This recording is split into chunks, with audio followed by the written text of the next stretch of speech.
آج ہم بات کریں گے سورۃ الکافرون کے بارے میں۔ سورۃ الکافرون، سورۃ الکافرون جو 4 قل ہیں ان میں سے آج یہ پہلا قل جو ہے اس پر گفتگو ہوگی۔ سورۃ الکافرون یہ مکی صورت ہے، یعنی ہجرت مدینہ سے پہلے نازل ہوئی ہے، اور اس کی 6 آیات ہیں، اور اس کے اندر عابد اعظم کا ذکر ہے، ایک بہت بڑے عابد کا ذکر ہے جو اللہ تبارک و تعالیٰ کی عبودیت کے اندر فنا ہے۔ تو عابد اعظم کا اس کے اندر ذکر ہے، اور 6 آیات پر مشتمل ہے یہ صورت۔ اور اس صورت کو اللہ تبارک و تعالیٰ نے قل سے شروع فرمایا، اور قل کا لفظ جو ہے یہ سرکار دو عالم صلی اللہ علیہ وسلم کی امانت اور دیانت پر دلالت کرتا ہے۔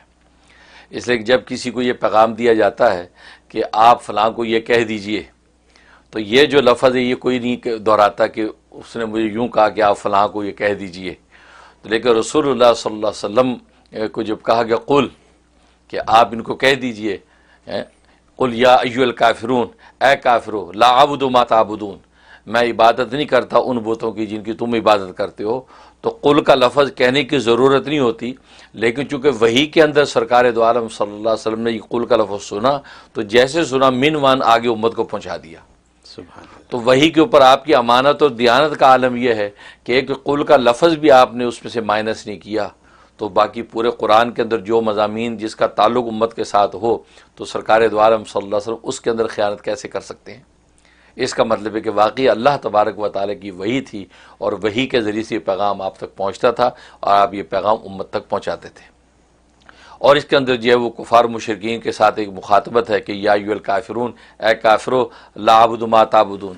ہوا یہ تھا کہ مشرکین مکہ نے نبی کریم صلی اللہ علیہ وسلم سے یہ ایک مرتبہ درخواست کی کہ دیکھیں آپ ہمارے بتوں کو برا بھلا کہتے ہیں، ذرا ہم ہرٹ ہوتے ہیں، اور ہم آپ کے خدا کو مانتے نہیں ہیں، آپ کو تکلیف ہوتی ہے۔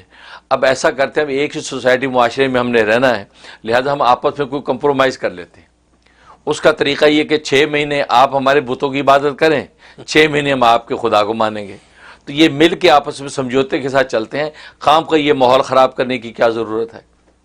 اس پر جو ہے اللہ تبارک و تعالی نے یہ صورت نازل فرما دی کہ قل، اے پیغمبر آپ ان کافروں سے کہہ دو کہ لا اعبد ما تعبدون، میں عبادت نہیں کرتا ان بتوں کی جس کی تم عبادت کرتے ہو، اور ظاہر ہے کہ تم بھی اس خدا کو ماننے والے نہیں ہو جس کی کو میں مانتا ہوں۔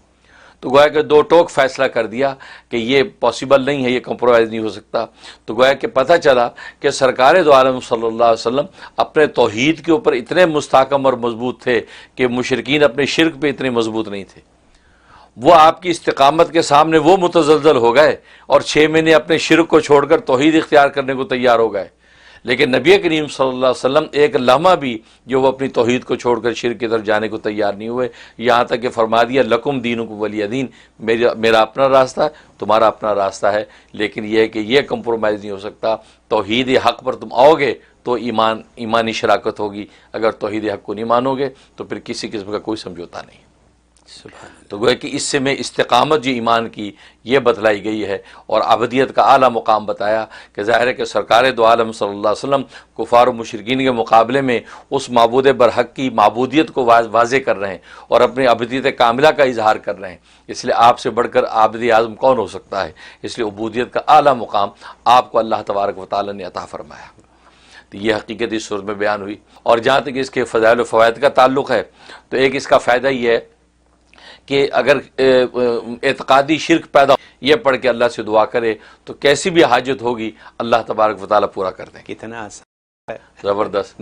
اور اس کے علاوہ اگر کوئی شخص مختلف بلاؤں کے اندر مبتلا ہے، مصیبتیں ہیں، بلائیں ہیں، مالی تنگیاں ہیں، بعض ایسے گھرانے خاندان ہوتے ہیں کہ ہر طرف سے آفتیں ہیں، اور وہ آفتیں ہٹتی نہیں ہیں، اور یا یہ کہ نہیں ہے، ڈر ہے کہ یہ آفتیں مصیبتیں بلائیں کبھی لپٹ نہ جائیں، تو ان کو چاہیے کہ روزانہ 101 مرتبہ عشاء کے بعد یہ سورۃ کافرون پڑھا کریں، اول آخر 11 مرتبہ درود شریف کے ساتھ، یا ہمیشہ اس کا ورد رکھ کے انشاءاللہ کسی قسم کی کوئی بلا اگر موجود ہے نہیں رہے گی، اور کوئی آنے والی بلا بھی ان کے قریب نہیں پھٹکے گی، یہ اور خاندان پورا محفوظ رہے گا۔ زبردست اس کے اندر طاقت اور تاثیر ہے۔ اور ایک اس کا فائدہ یہ ہے کہ اگر بچہ روتا بہت ہے، بعض بچے بلا وجہ بہت روتے ہیں، کوئی ایسی تکلیف سمجھ میں نہیں آتی، دوا دے دی سب کو، نیند کی بھی دوا دے دی، نیند بھی نہیں آتی اس کو، روتا ہے، اس کے لیے اس میں بڑی تاثیر ہے کہ 3 مرتبہ روزانہ یہ سورت جو ہے وہ باوضو حالت میں پڑھ کے بچے پہ دم کریں، دونوں کانوں میں زور زور سے 3 پھونکے مار دیں، چہرے پہ پھونک دیں، ہاتھوں پہ دم کر کے چہرے پہ ہاتھ مل دیں، بس. تو یہ جو ہے وہ 7 دن اگر کر لیں، کسی بھی قسم کا بچہ رونے والا ہو اس کو تسکین ہو جاتی ہے. وہ کہتے ہیں نا کالو کی بچہ جو ہر وقت روتا رہتا ہے ہاں بغیر وجہ کے. بالکل ہے، یہ جی. اس کے لیے بہت تاثیر ہے. جی. تو اس سے فائدہ ہوگا. جی. یہ تو سورۃ کافرون. اور اس کے علاوہ جو ہے اگر کوئی شخص جو ہے وہ یہ چاہتا ہے کہ اللہ تبارک و تعالیٰ کا قرب حاصل کروں، لیکن حالت یہ ہے کہ وہ نہ نماز میں دل لگتا ہے نہ روزے میں، عبادت میں سستی ہے اس کو، تو سستی جو عبادت کی اس کو دور کرنے میں اس کی بڑی تاثیر ہے. اور آج یہ ایک ایسا مرض ہے کہ ہر ایک کو لگا ہوا ہے، یہ تو ہر ایک کی ہر ضرورت، ہر ایک کی ضرورت ہے. بالکل. تو 11 مرتبہ روزانہ یہ سورۃ کافرون پڑھ کے اپنے بدن پہ دم کریں اور تھوڑا سا پانی دم کر کے پی لیا کریں، اور اس کے بعد دعا کر لیں کہ یا اللہ یہ طاعت کے اندر جو میری کاہلی اور سستی ہے اس کو دور کر دے اور چستی پیدا کر دے، تیری عبادت والا بن جاؤں. تو انشاءاللہ 21 دن کے اندر جو ہے اللہ تبارک و تعالیٰ اس کو عبادت کی توفیق دے دے گی. اگر آپ سے میں یہ پوچھوں کہ فجر کی نماز کے بعد اگر یہ آدمی روزانہ 11 دفعہ پڑھ کے دم کر لے اپنے اوپر تو سارا دن، بس بالکل سارا دن ہر روز، عبادت. بالکل ہر روز کی عادت بنا لیں. بالکل بنا، بہت آسان ہے. وہ بڑی صورت نہیں، 6 آیتیں ہیں جناب، 11 دفعہ مشکل کام ہی نہیں ہے. ٹھیک. اور جہاں تک یہ خواب میں تعبیر کا تعلق ہے، ایک اس کا مطلب یہ کہ یہ منافقین اور کفار کے ساتھ جو ہے یہ اس کا مقابلہ دشمنی ہوگی اور ان پر اللہ تبارک و تعالیٰ اس کو فتح دیں گے. یعنی اس سے یہ مکالمہ ہو یا ویسے کو مقابلہ ہو، لیکن کفار و مشرکین پر حاوی ہوگا. اور ایک اس کا مطلب یہ ہے کہ یہ شخص جو ہے اللہ تبارک و تعالیٰ اس کو جو ہے ایمان کا استحکام عطا کریں گے، دنیا میں نیکیوں کی توفیق ہوگی، اور آخرت میں اللہ تبارک و تعالیٰ صاحب ایمان اس کو اٹھائیں گے. سبحان اللہ. کا ایک مطلب یہ. اور ایک مطلب یہ ہے کہ یہ شخص جو ہے وہ اپنے کفر اور شرک اور بدعت کے حوالے سے کسی قسم کی بدعت کے اندر مبتلا نہیں ہوگا. ہاں بھلے بدعتی لوگوں کے اندر رہے، بھلے مشرکوں کی بستی میں رہتا ہو، لیکن یہ اپنی توحید سے ہٹے گا نہیں. اللہ اس کو توحید پر ہی، ایمان پر ہی اس کو موت دیں گے.